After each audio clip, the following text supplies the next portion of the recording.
Hello, my name is Drew Hartley, and this experiment describes kappa opioid receptors and how they drive a tonic aversion component of chronic pain. So what are kappa opioid receptors? KORs are receptors within the opioid system, which are activated primarily by the release of the opioid peptide dynorphin. These receptors regulate motivational processes and are thought to play a role in psychiatric disorders characterized by improper reward dysfunction. Examples are depression and drug addiction. So what is chronic pain? Chronic pain is defined as any pain lasting more than 12 weeks. And evidence has shown that chronic pain is second only to bipolar disorder as a major cause of suicide related to medical illnesses. More importantly, mood disorders have been found to be highly comorbid in chronic pain patients. So what does this mean for our study? Our experiment intends to study the association of pain and KORs. Activation of KORs within human and animal models produces anxiety, fear, and depressive-like symptoms. These symptoms are often associated with patients who have chronic pain. The activation of these KORs is thought to reduce the release of dopamine within the mesolimbic system.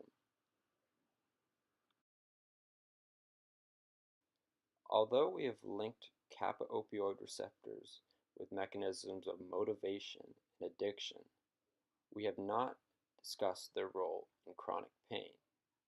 Linking the role of KORs to the perception of chronic pain in this mouse model could offer more insight into why a large percentage of chronic pain patients often develop or display signs of mood disorders. This experiment, we use standard male and female C57 wild-type mice. KOR conditional knockout mice were used to observe KOR regulation. To stimulate the chronic pain model, the sciatic nerve was constricted with polyethylene tubing, and drug-induced conditional place preference/aversion tests were used to quantify the level of chronic pain each mouse experienced. Results from our experiment are displayed above. We found that chronic pain induces changes in KOR-mediated place aversion and hypolocomotion. This was due to changes in the kappa opioid system expression and function in the nucleus accumbens and ventral tegmental area. In addition, kappa opioid receptor regulation of mesolimbic dopamine in reward and chronic pain states was also found to vary, and some interesting sex differences were displayed. The first experimental model used the KOR agonist U5488 to model chronic pain in mice. Post-conditioning testing in a drug-free state revealed that the agonist produced place aversion in male peripheral nerve injury mice, but none in the control groups or any of the female experimental groups. The graphs on this page display those results. As one can see on the right-hand side, mice with a peripheral nerve injury, labeled PNI, show a significant deviation from amount of time spent in each section of the test box, while female mice did not display any differences when compared to controls.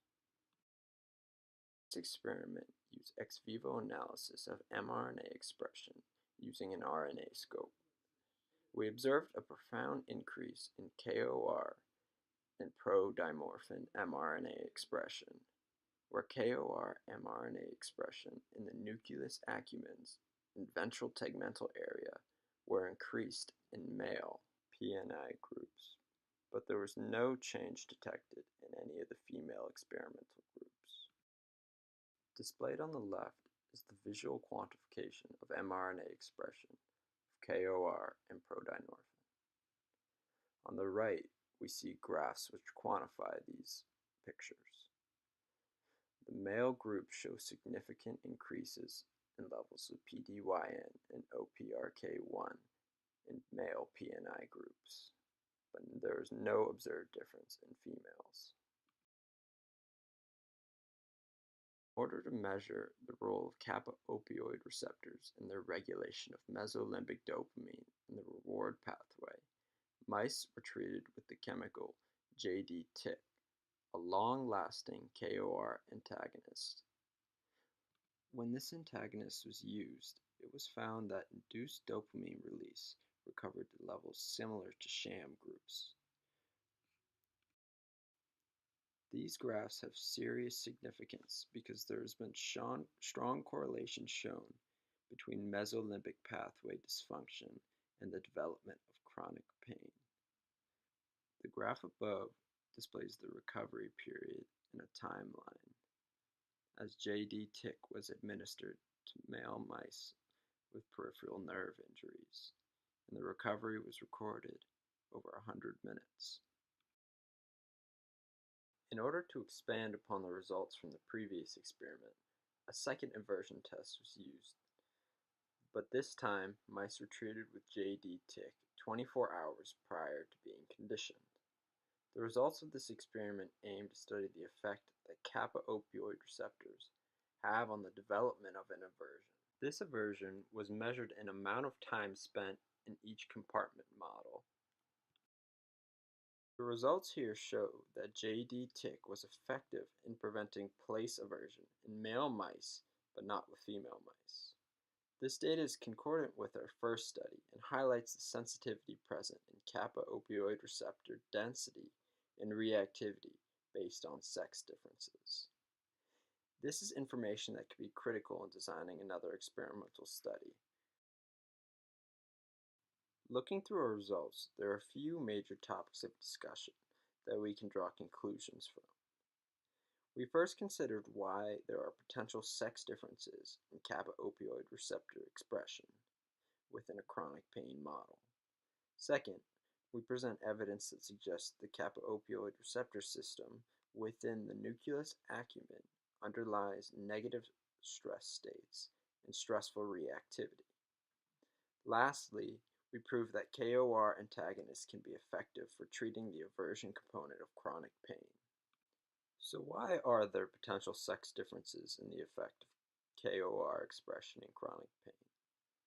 Studies in humans show that KOR binding is greater in men than in women in multiple brain regions. Possible sources of explanation for these differences involve hormonal differences either during development or in adulthood, or results of genetic differences. It has been difficult to separate the effects of each of these variables. However, both hormones and sex chromosomes have been implicated in KOR-mediated sex differences.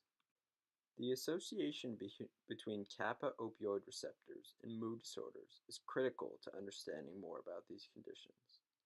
No prior study has demonstrated that the tonic aversion component of chronic pain could be mediated by KORs.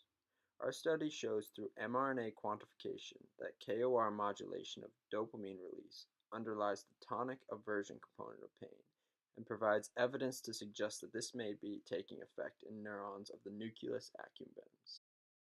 Lastly, this study demonstrates that JD-TIC can reverse the tonic aversion component of chronic pain by acting as an antagonist on KOR sites, functioning to block the activation of KO receptors. This finding could have potentially serious implications for further research.